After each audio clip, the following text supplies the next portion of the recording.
On this episode of Wine, Hops, and Road Stops, we answer some viewer questions. We talk about the scientific benefits of a shower beer. We head to Krugel's Georgetown Deli and Beer and talk with them about some experimental things they're doing. We also get the lowdown on the Seltzer craze, and we go through a bunch of beers that are brand new at the beer stop. Sit back, grab a beer, a glass of wine, or even a seltzer, because Wine, Hops, and Road Stops is starting after these messages.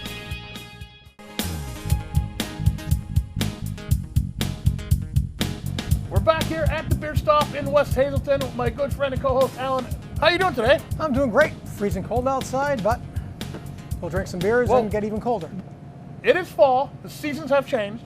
And in front of us, what do we have? We have all new beers here for us to try out at the beer stop.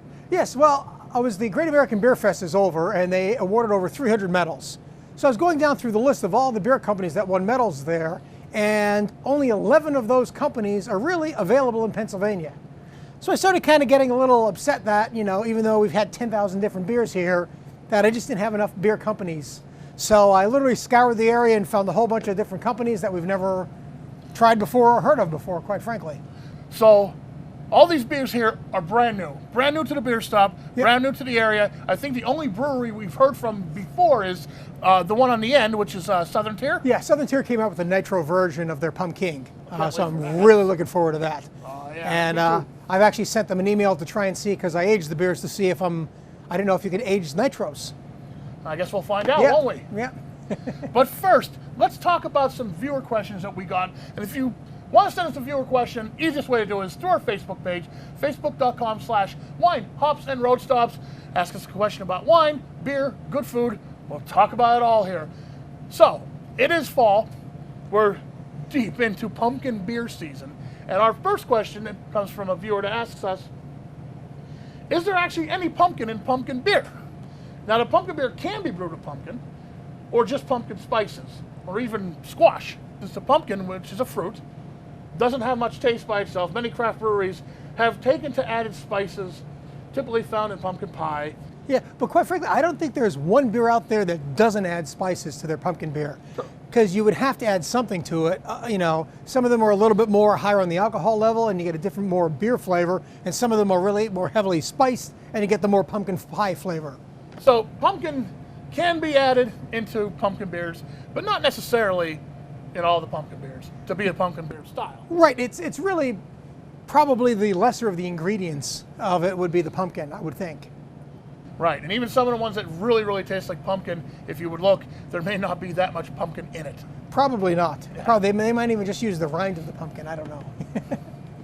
Now, we talk a lot about craft beer on the show, because we like craft beer, but somebody asked me over the weekend, well, what makes a craft beer a craft beer? Like, what makes it a craft beer? Compared to, like, Bud Miller Coors, that's not a craft beer. So, I mean... The line is getting drawn and a little bit hazy now, because so many of the, InBev and so many of the big companies are buying up all these craft breweries. Now, the Brewer Association defines American craft brewers as small, independent, and traditional. Small is defined as the annual production of 6 million barrels of beer or less. And independent is defined as at least 75% owned or controlled by the brewer. Now, right now, there's over 7,300 craft breweries in the United States. And you said before the show, there's like 5 There's 5 within a stone's throw of here, which is great. Well, Trogs is one of the biggest craft breweries in Pennsylvania. Mm-hmm. So how many barrels of beer did they produce in the last year? And are they under the 6 million mark? Yeah, we looked it up, and they produced only 87,000 barrels. Wow. So that's way under the 6 million mark. And that's Trogs, which is huge, coast to coast. Don't go away. There's more Wine, Hops, and Road Stops when we come back after these messages.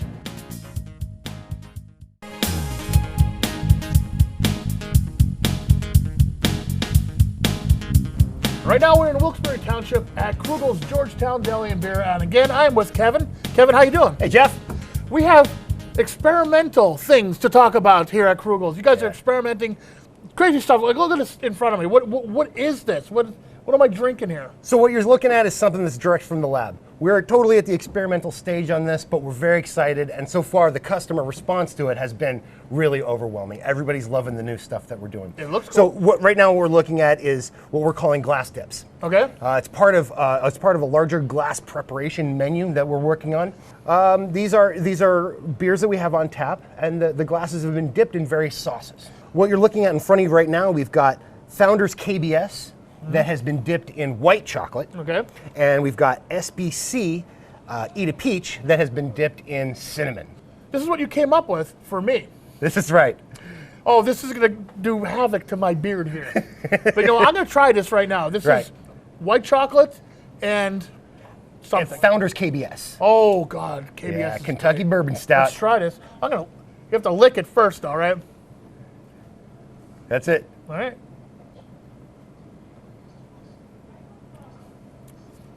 That pairs exceptionally well. That's neat, right? I have white stuff all in my beard now. Your beard was white before. That's true. That's true. And I'm not dyeing it either. This is really good. This adds a whole another element to the beer. Yeah. I'm drinking again. This is excellent. It's nice, right? And what do you have? So what I've got is, this one is a recommendation from one of our best customers.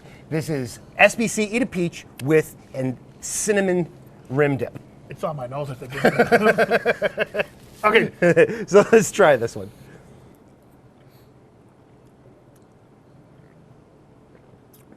That's right. He said it tastes like pie.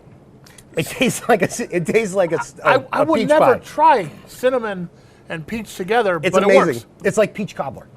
There's more in the experimental arena at Krugel's Georgetown Deli and Beer we got to talk about. The next thing Yeah. we're going to talk about is your smoked beers. This is really exciting, Jeff. We introduced this about a month ago, and the response has been, a completely unqualified success. I can't believe how the customers have responded to it. So you're smoking the glass? Yeah. So we give you your choice of wood, right? Okay. There's a few different woods to choose from. Every wood has its own property and imparts something different to the beer. But mostly what you're adding is complexity to your beer. You've got hickory, apple, cherry, mesquite, just the woods that we're starting with right now. And we fill your glass with smoke and then pour your beer over top of it. I'll tell you what, I tried one before. I tried one with the KBS. Yeah. It completely changed the flavor of the beer. It was really good. I really enjoyed it. And I think every time I order one here, I'm going to have to do it that way. Yeah, well, you figure what percentage of your flavor profile comes from your nose, right? I mean, your nose is everything. Right. So you improve the nose of your beer, and the whole experience is different. You can try beers you've had 100 times before. You can try them in a whole new way now. We're not done with the experimentation. We're not done with the out of the ordinary here at Krugel's Georgetown Deli and Beer. We got more coming up right now. And now for something completely different, we have hard seltzer in front of us because this is all the rage now. Jeff, we got to talk about the elephant in the room. Hard seltzer is what everything is now. It's outselling all craft beer combined. Insane. Insane. In 2015, the entire seltzer market, hard seltzer market, was worth $3 million. Okay, By well, 2018, it's worth over $500 million. But the funny thing is that seltzer has really always been around. We've always put alcohol in seltzer water. yes, we have. The 1700s is when we first figured out how to artificially carbonate water. And it wasn't long before soda brands started popping up. And almost from the beginning, seltzer was associated with alcohol. Actually, so much so that that's where the term soft drink came from. We call our sodas soft drinks because they're not hard. Right. And we had to differentiate. We had to from them. differentiate, right? Tell the kids this is a soft drink. There's no booze in here. But no alcohol in that. The very first, what you would recognize as seltzer drink would be a gin and tonic, right? 1850s, we're talking colonial Britain, in India, right? They got a lot of mosquitoes. And with mosquitoes, you get a lot of malaria. So it turns out quinine was a moderately effective drug at helping with combating malaria. Oh, how about that? So quinine was added to water, and then it was added to seltzer water. And then, of course, people put gin in it immediately, and that's how a gin and tonic came. That's how a gin and tonic came. I'm a big fan of gin and tonic. I mean, if there's something I like just as much as craft beer, it's a gin and tonic, a good gin and tonic. Talking good gin. So then, I guess the most famous failed seltzer is going to be Zima. Yeah. Right. And it caught no end of shade from everybody. And you know what? I didn't like to drink. I know one of my friends drank it, and we made fun of him constantly. It just tasted like a Sprite. It really didn't do it for me. Yeah, But I think that the modern craze of seltzers is a reflection of how we've progressed as society. I agree. We don't have any more of that macho stuff going on where Right. we're saying, "Oh, guys can't, whatever." You can't drink Zima. Yeah, that's just not the way it is anymore. Right. So I drank a lot of White Claw over the summer. Let me tell you. it's got no sugar in it, and I think that a lot of people nowadays are leaning away from sugar, leaning away from sodas, and it's a perfect time for the market. Okay, you had a nice little catchphrase about millennials. What was that? For the sober, curious millennial. That's what we're saying about seltzer, right?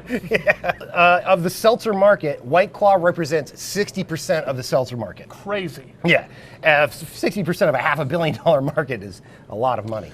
It's great. I think it tastes like all the others, but I guess we're about to find out. Yeah, we're about to find out because we're going to bring someone on to do a little sampling of the different seltzers that we got here. We've got an expert. An expert? Mm-hmm. It's not you, though, is it? It's not me. It's not me either. All right, let's check out our expert. And right now we are joined by Stephanie, the resident expert on everything seltzer.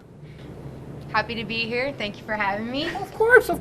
All right, let's talk about the first one we got to sample. So we're going to here. sample Bon and Viv Grapefruit Spiked Seltzer.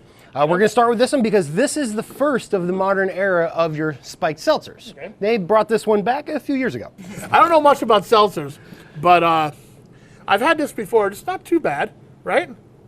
So what am I supposed to be taking? Is this a grapefruit seltzer? Yeah, so this is the grapefruit one. So I feel like this brand, you really get more of the fruit. You get more of the fizz in this one. Okay. Very carbonated. Yeah, it's very carbonated.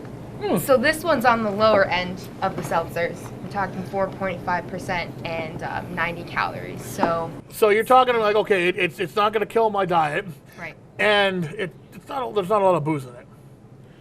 All right, what do we have next up? It's nice and pink, and it actually has a nice nose to it. Yeah, got a little bit of a smell. So this is raspberry rosé from Smirnoff. Okay. I've actually never had this one before, but I've had their pina colada, and this one's very similar. It's more flat. You don't get as much carbonation. Yeah, not as so many you get in bubbles. Yeah, I'm liking that. A little bit less carbonation, but a lot more flavor than the first one. Yeah. This is nice. The rosé is supposed to bring a wine component to it. This one's 90 calories, 4.5, 1 gram of carb, same as the other one. All right. So again, on the lower end. So usually if you're looking for that extra buzz, this one is usually the later pick, but still good. So next we're going to go for Truly Blueberry Acai. And Truly, they're big in the seltzer market, correct? Yeah, we're going to look at this. This truly represents 30% of the seltzer market.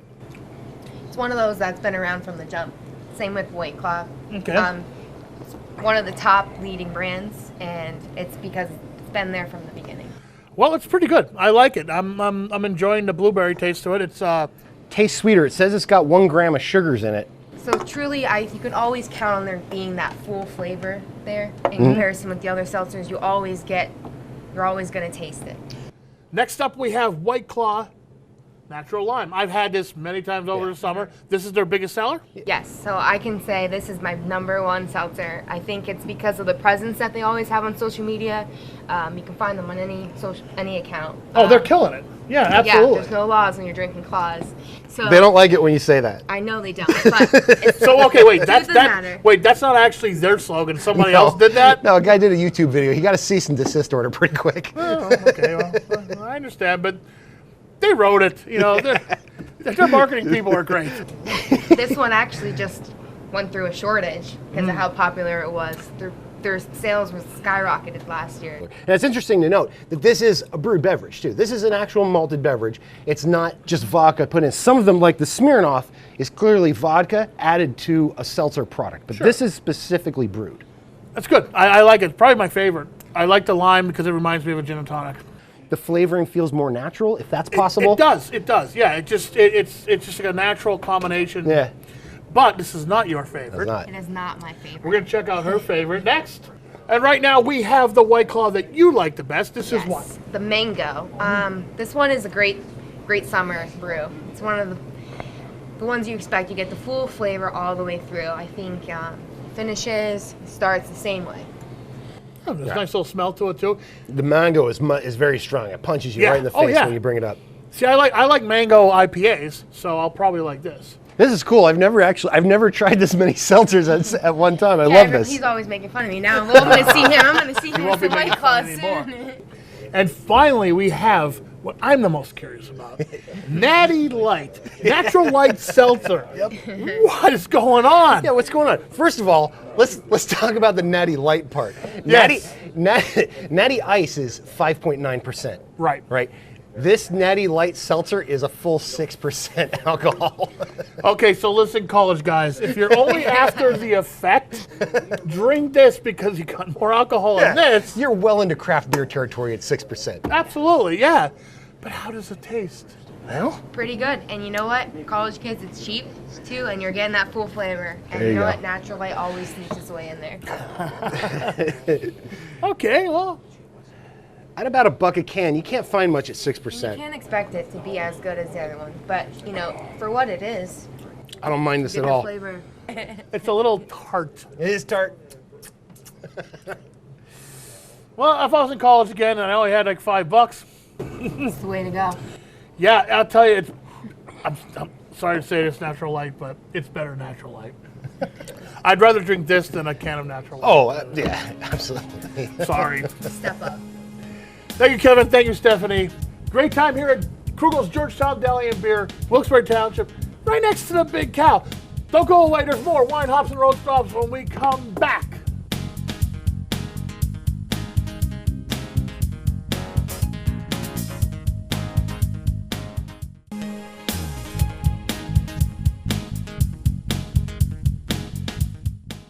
All right, so now we have a bunch of new beers that came into the beer stop for a bunch of new breweries that we haven't had on the show yet, except for, of course, Southern Tier, but that's a brand new beer from Southern Tier.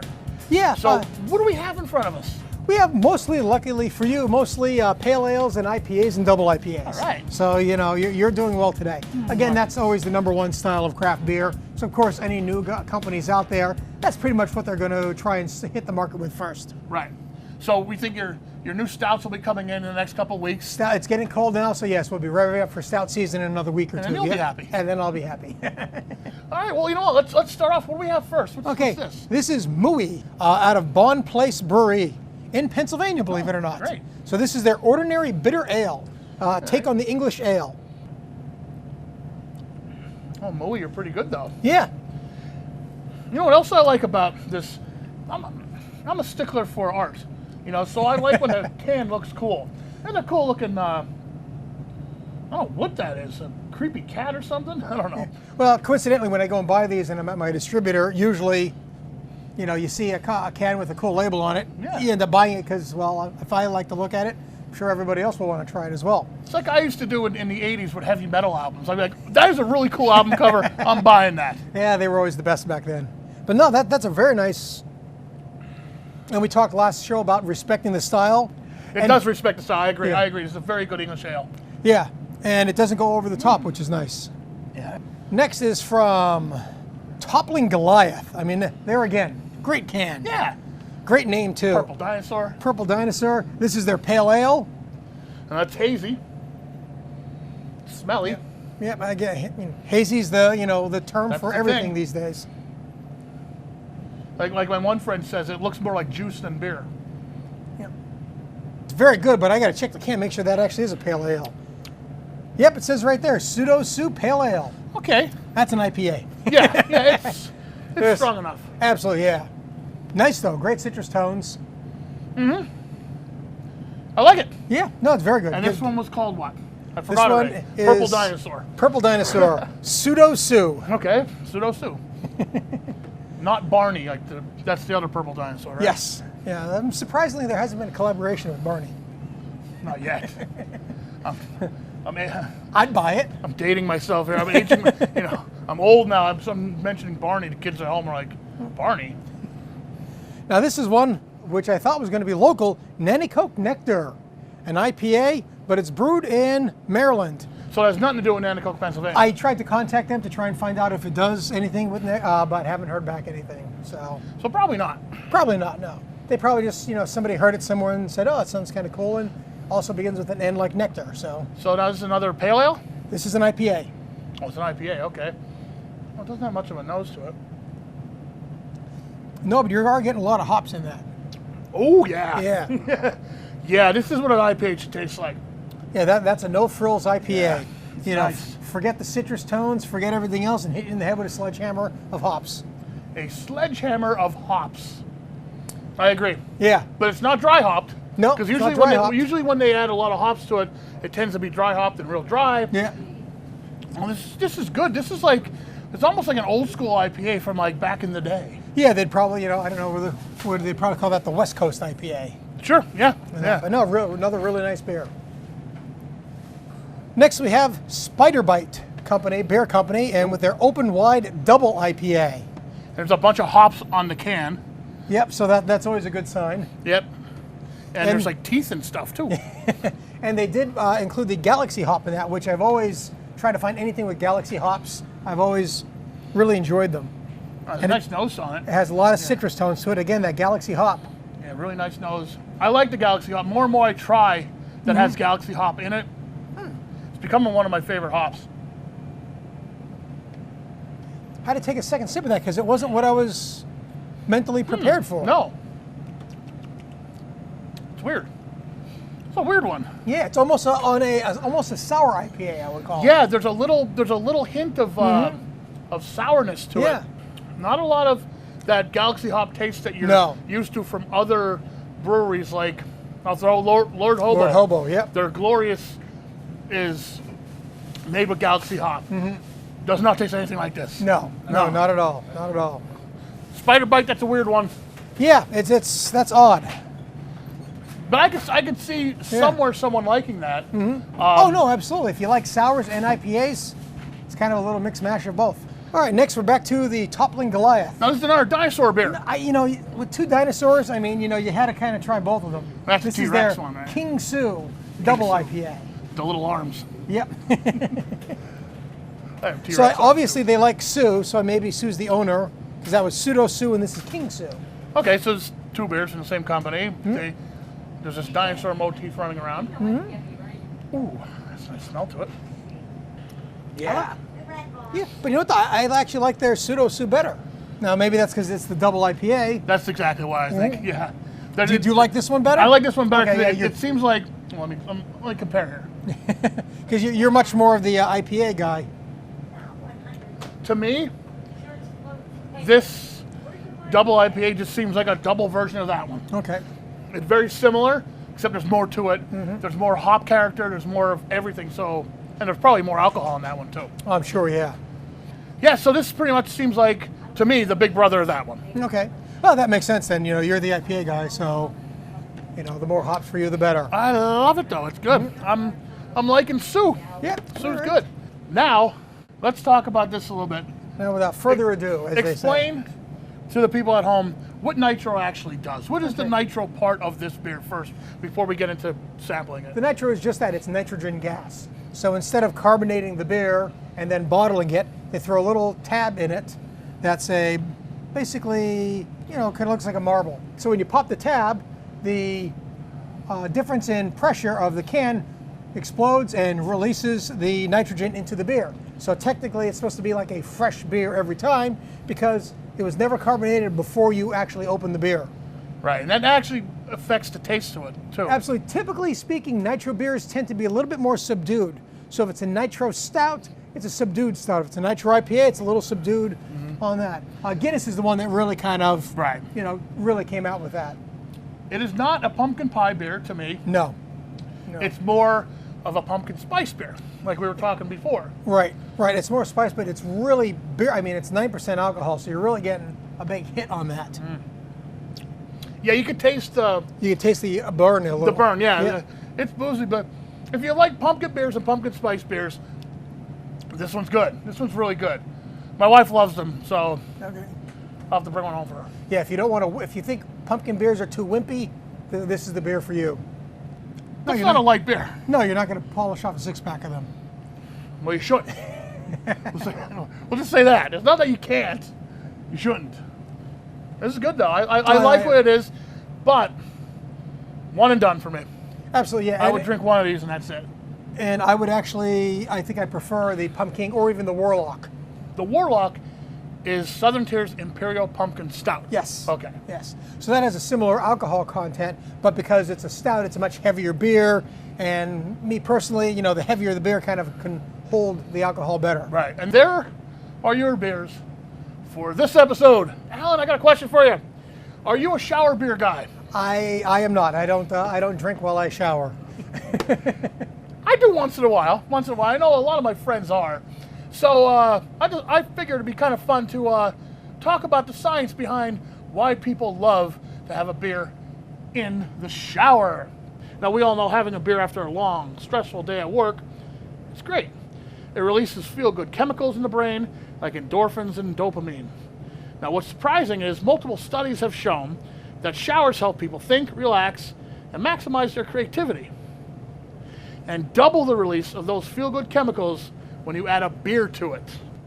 Scientists say the extra release of dopamine from the shower, added with the initial benefits of the one drink a day philosophy, can actually help reduce stress a lot.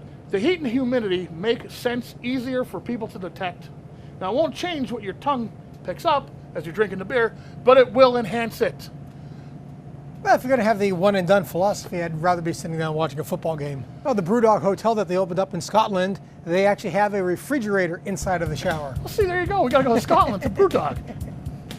So, hey, life is too short to have bad beer. So have a good beer. And if you have to, drink it in the shower. We'll see you next time on Wine, Hops, and Road Stops. Thank you very much. Alrighty. On this can, another thing about this can, there's a little Loch Ness Monster on the back of the can. Oh, you outdid yourself with the can artwork today. I like